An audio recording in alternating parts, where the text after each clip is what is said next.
My wife cheated on me with her boss, and just when I thought I knew everything, I found out she drained our account of $350, $0 to fund her new life. Now she's claiming I have no right to our house because she owns it, even though we signed a prenup and I'm about to lose everything. Hello everyone. Dear listeners, please share your thoughts in the comments section below. And don't forget to like, share, and subscribe. Now, let's begin the video. Using a throwaway for obvious reasons, with certain specifics modified to preserve anonymity. I never thought I'd be the guy writing about how I got completely by my own wife, but here I am. The most shocking thing wasn't just that she cheated on me. It was how deeply she lied, how far she was willing to go, and how she drained our bank account of $350, $0 to fund a new life with her boss. Yeah, you read that right.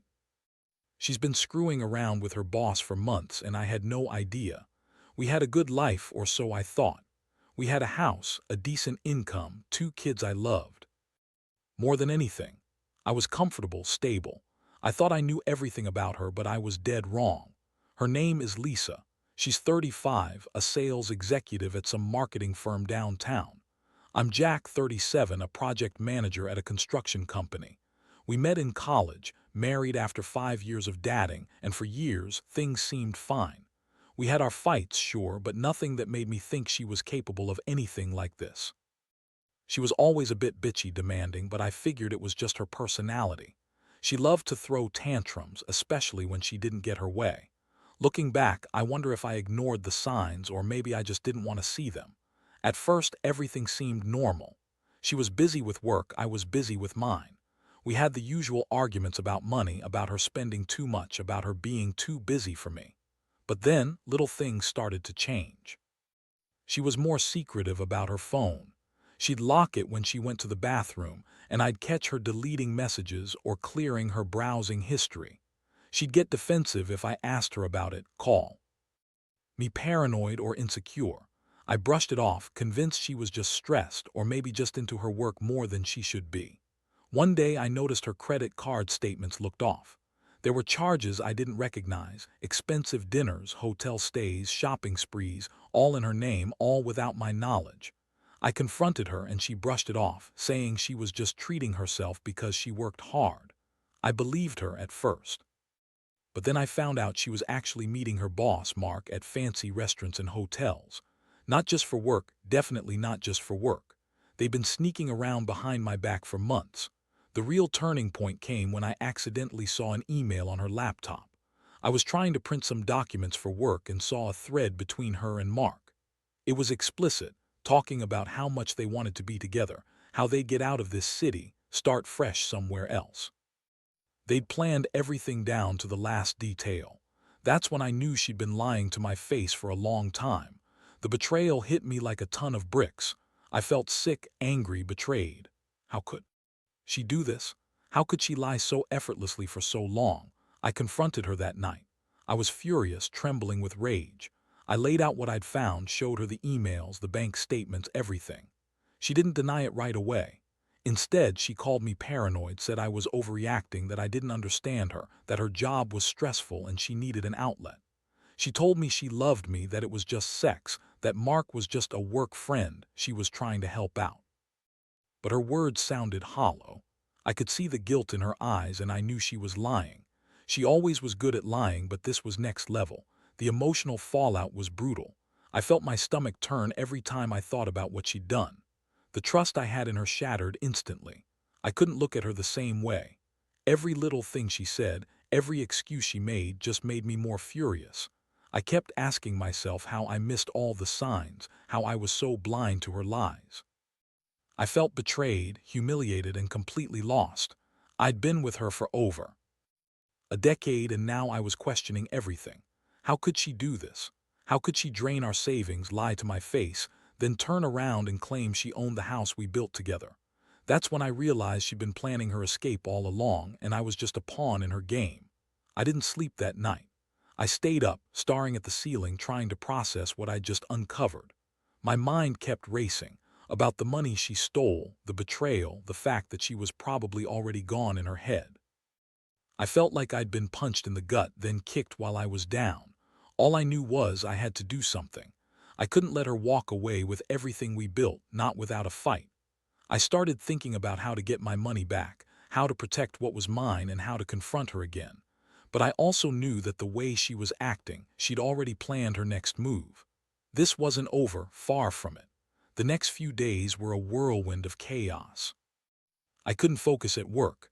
My mind kept circling back to her, to what I'd found, to how she'd lied so effortlessly. I replayed every conversation, every sign I missed, and I kept asking myself how I had been so blind. The worst part was the money. That $350, $0 gone, drained from our account, probably into some secret account or her new life with Mark. I couldn't believe she'd do something so reckless, so cold. It felt like she'd robbed me of everything that mattered: my trust, my stability, my future. I decided I needed proof, hard proof, before I made any moves. I hired a private investigator. Part of me felt ashamed, but part of me knew I had to be sure. I didn't want to accuse her without solid evidence. The investigator was able to track her movements, see her meet Mark in hotels downtown, and even caught her leaving some of those expensive restaurants alone, then with him. It confirmed everything I suspected, and more. She was planning her escape, and she had already drained our savings to fund it. I couldn't believe she'd be so heartless.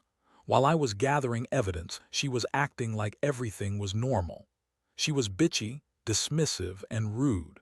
She'd throw tantrums when I asked about the bank statements, accuse me of spying on her, call me paranoid. She even started to lie outright, claiming she never taken a dime from the account, that I was just imagining things, but I had the proof. I had her emails, her bank records, her hotel receipts. She was trying to gaslight me, make me doubt my own mind. That made me angrier. How dare she lie to my face when I knew the truth? One night I decided I'd had enough of her bullshit. I confronted her again. I laid everything out on the table, every email, every charge, every secret meeting. I told her I knew about Mark, about the money, about her plans to leave. She looked at me like I just slapped her. Her face twisted into this bitchy sneer. She tried to deny everything, said I was crazy, that I was making it all up. She said I was just jealous, that Mark was just a good boss who was helping her climb the career ladder.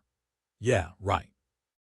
I saw her desperation, her little lies, and I knew she was trying to spin her way out of it. But I wasn't going to let her. I felt a surge of rage. All those years we'd built something, and she'd just thrown it away. For what? A new life with her boss, with someone who clearly didn't give a damn about her or our family. I couldn't comprehend how someone could be so selfish, so heartless. I wanted to scream, to shake her, to make her see what she'd done. But instead, I just stared at her, cold and furious. I told her she could pack her bags and leave, if she even wanted to stay. I told her I was done being her fool, her doormat. That was the moment I realized I'd have to fight for what was mine, for what she was trying to take from me. The emotional toll was crushing. I felt betrayed, humiliated, and furious. But beneath all that, there was a strange clarity. I knew I couldn't let her get away with this. I had to protect what was left: my money, my house, my dignity. I began to research my legal options. The prenup we signed was clear, but she was claiming she owned the house because she said she'd put more into it over the years. That was a lie. We both signed that prenup, and I knew I had a case. Still, the thought of losing everything I'd worked for, just because she decided to cheat and drain our accounts, made me sick. In the days that followed, I started planning my next move. I reached out to a lawyer, gathered all the evidence I had, and prepared for a fight. I knew she'd try to spin it, try to manipulate the situation, but I wasn't going to let her walk all over me. I was hurt, yes, but I was also determined. I couldn't let her get away with destroying us. I told her I'd file for divorce, that I'd take her to court over the money, and that she'd have to face the consequences of her actions. She tried to guilt-trip me, call me possessive, say I was overreacting, but I had enough. I was done being a pushover. That night I sat alone in the house she wanted to claim was hers, feeling a strange mix of anger and relief. The house was still ours, and I was going to fight for it. I knew this was just the beginning of a long battle, but I also knew I wouldn't let her destroy everything I'd built. The betrayal had cut deep, but it had also awakened something in me. I was done trusting blindly. From now on, I'd be more cautious, more prepared. And if she thought she could run off with Mark and my money, she'd find out she was dead wrong. This was my life, my house, and I wasn't going to let her take it all away without a fight. The legal process moved faster than I expected, probably because I had all the evidence laid out: emails, bank statements, hotel receipts, everything. My lawyer was sharp, confident, and he made it clear that my prenup was solid, that I had every right to claim the house, even if Lisa was trying to spin it otherwise. Still, I could see she wasn't backing down easily. She started throwing tantrums, calling me names, accusing me of trying to ruin her life. That bitchy attitude of hers was on full display now, and honestly, it made me sick to my stomach. How could she be so selfish, so manipulative? She tried to lie her way out of everything, said she never drained the account, that I was just jealous, that Mark was just a friend, just a boss trying to help her get ahead. She kept insisting that she owned the house because she'd contributed more to it, even though we both signed the prenup that clearly stated otherwise.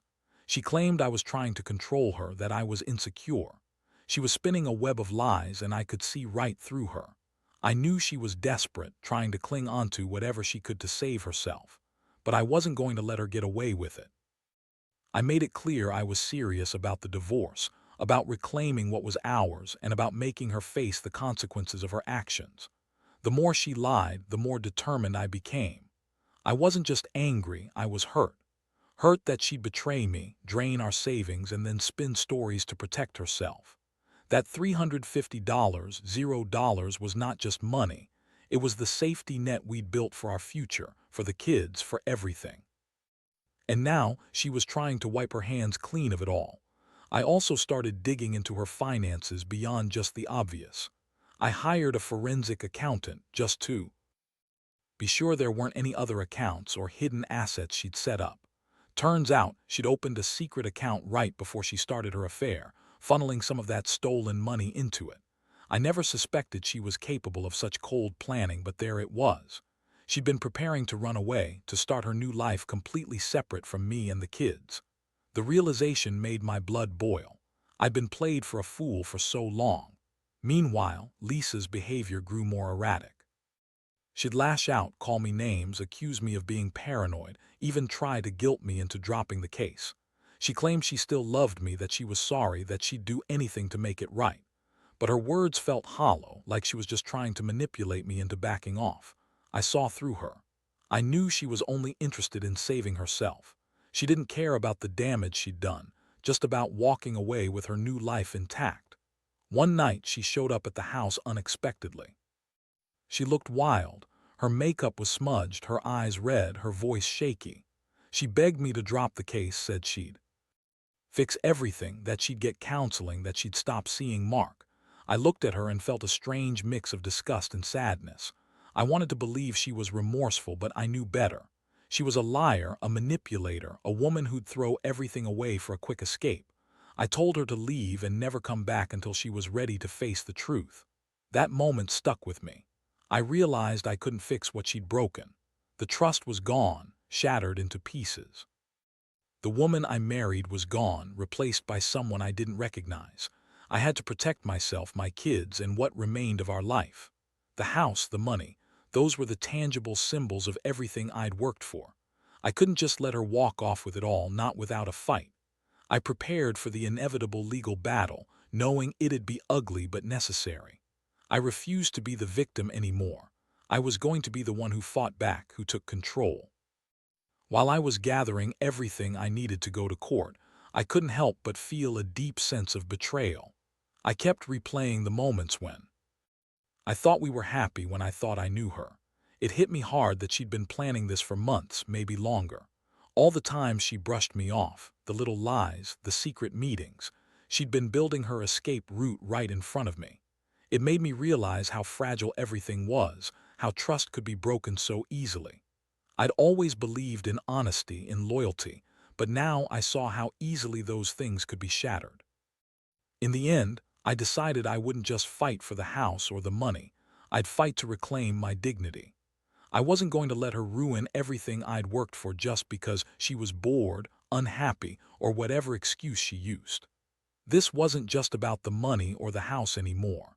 It was about standing up for myself, for my kids, and for the life I still wanted to build after her betrayal.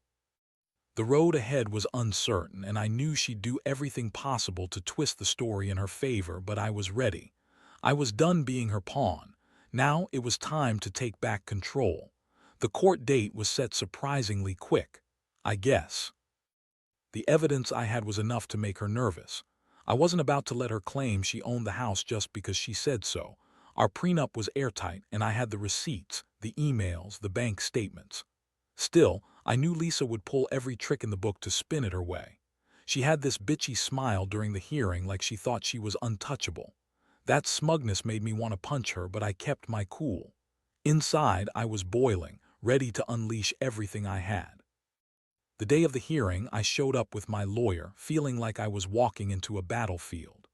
Lisa's lawyer was aggressive, trying to argue that she contributed more to the house, that she was entitled to a bigger share because she'd invested emotionally or some nonsense.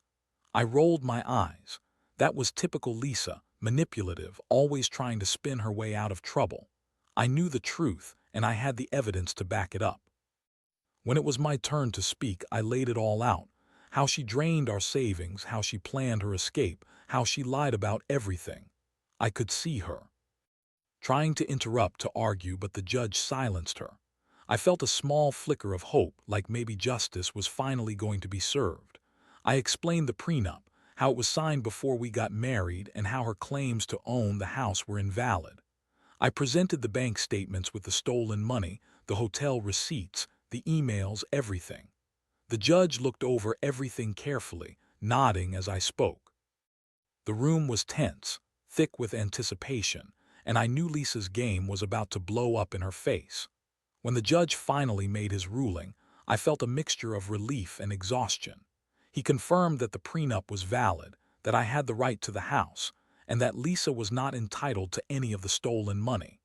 The judge also ordered her to return the remaining funds, which she had squirreled away into her secret account, and to pay damages for the breach of our agreement. She looked furious, her bitchy attitude replaced with a stunned silence. They'd never seen her like that. I felt a weight lift off my chest, but I knew this was only the beginning of the fallout. After the court, Lisa stormed out, screaming and cursing, calling me vindictive and controlling. She tried to spin the story to her friends, saying I was trying to ruin her, that she was the victim, but I didn't care. I had my proof, and I was finally getting some justice. I moved back into the house with the kids, feeling a strange sense of victory mixed with heartbreak. I'd lost years with her, but I wasn't going to lose everything. Not like this. The aftermath was messy, of course. Lisa refused to accept the court's decision, and she kept trying to manipulate the situation. She made some half-hearted attempts to apologize, but I knew better. She was only sorry she got caught. She started calling the house, leaving hostile voicemails and texting endless accusations. I blocked her number, but the damage was done. She'd already drained our savings, betrayed my trust, and tried to take everything I had. It felt like she'd stabbed me in the back, then tried to twist the knife. I also had to deal with the emotional fallout. Every time I looked at her, I saw the woman I married gone, replaced by someone cold and selfish. I questioned everything about our marriage, about who she really was. I felt betrayed, humiliated, and angry, but I also felt a strange sense of clarity. I realized I had been so blind, so trusting, and now I had to rebuild my life from scratch.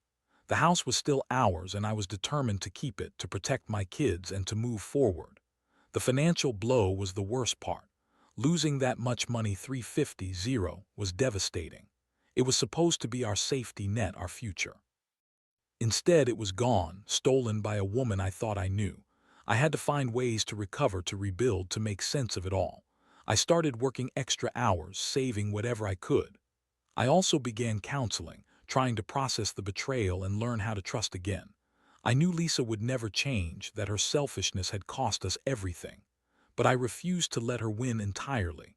I was going to stand tall, fight for what was mine, and rebuild my life without her.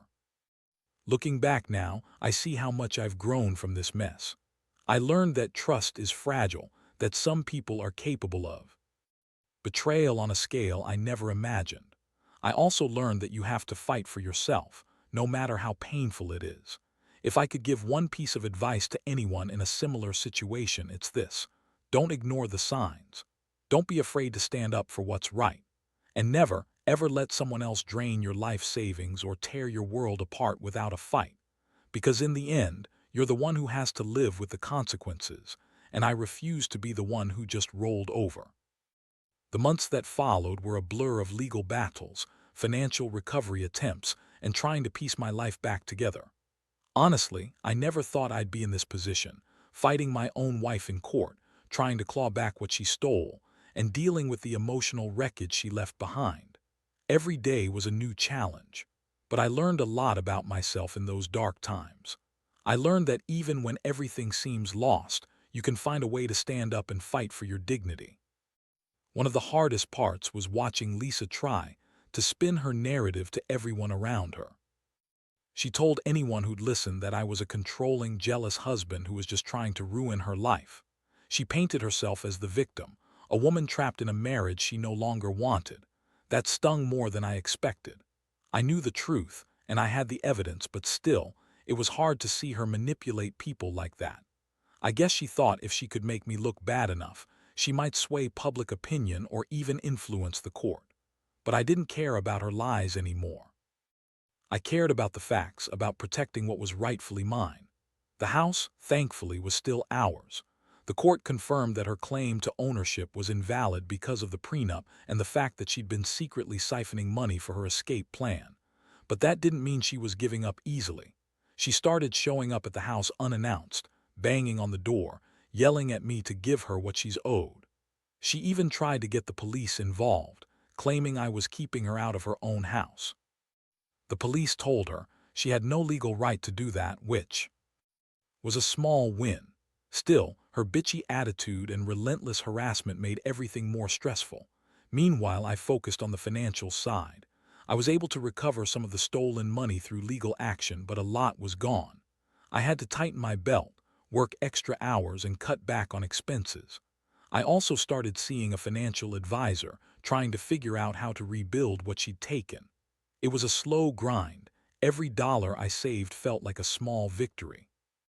I also took steps to secure the house and my bank accounts, changing passwords, sealing off any potential leaks.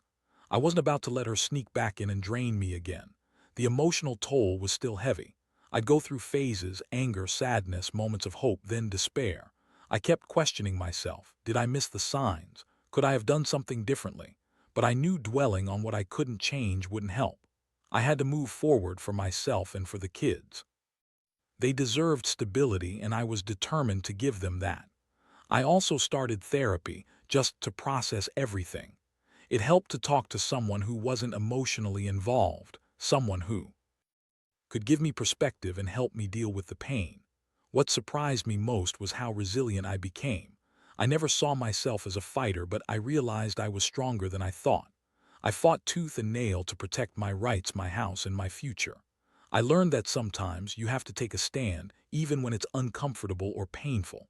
And I also learned that not everyone is worth your trust. Lisa's betrayal taught me that lesson the hard way. I've become more cautious, more guarded. But I still believe in the possibility of happiness, even after all this mess. One thing I want to tell anyone reading this: don't ignore the red flags. If your gut is telling you something's wrong, pay attention. Trust your instincts. And if you find yourself betrayed, don't be afraid to fight for what's yours. It's easy to feel defeated, to think giving up is easier, but it's not. You have to stand tall and take control of your life again. That's what I'm trying to do now. Redeem what I can, rebuild what was lost, and learn from the pain. Because at the end of the day, I know I can't change the past, but I can control my future, and I refuse to let her steal any more of it. Looking back, I realize how much this whole ordeal has changed me. I used to trust blindly, believe that marriage meant forever, that people were inherently good. Now I see things differently. Trust has to be earned, and sometimes it's better to keep your guard up. I learned that betrayal can come from the most unexpected places, even someone you thought you knew inside out. That lesson hit me hard, but it also made me stronger.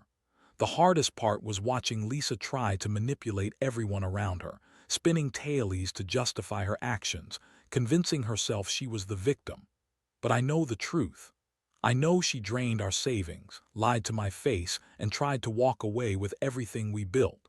I fought hard to get the court to see that, and in the end, justice was served. The court affirmed my rights, confirmed the prenup's validity, and ordered her to return what she took. It was a small victory, but a victory nonetheless. Now I'm rebuilding, not just financially, though that's a slow process, but emotionally. 2. I've realized I can survive this, that I can come out stronger on the other side. I've learned to trust myself again, to listen to my instincts, and to protect what matters most, my kids and my peace of mind. I've also learned that revenge, while tempting, isn't always the answer. What matters is moving forward, learning from the past, and making sure I don't get again. The house is still ours. I made damn sure of that. I won't let her take it or any part of my life without a fight. She's out of the picture now, trying to salvage whatever she can, but I've cut her out completely. The pain will linger, but it's also a reminder of how far I've come. I want my kids to see that even when life throws everything at you, you can stand tall and come out the other side. That's what I'm doing, building a new future, one step at a time. If there's one thing I want anyone reading this to take away, it's this: don't ignore the warning signs. Be cautious, protect yourself, and never let anyone drain your resources or steal your happiness. Trust is fragile, and sometimes it's better to hold it close than to give it away too easily. And when betrayal happens, and it will, you've got to fight for what's yours. Not with anger or revenge, but with determination and a clear mind. Because in the end, you're the one who has to live with the choices you make. This experience has been brutal, but it's also been a wake-up call. I've learned that resilience isn't just about bouncing back. It's about standing tall after you've been knocked down, refusing to let someone else's selfishness define your life. I still have a long road ahead, but I'm ready for it. I know I'll be okay, because I've found my strength again, and I won't let anyone take that away from me.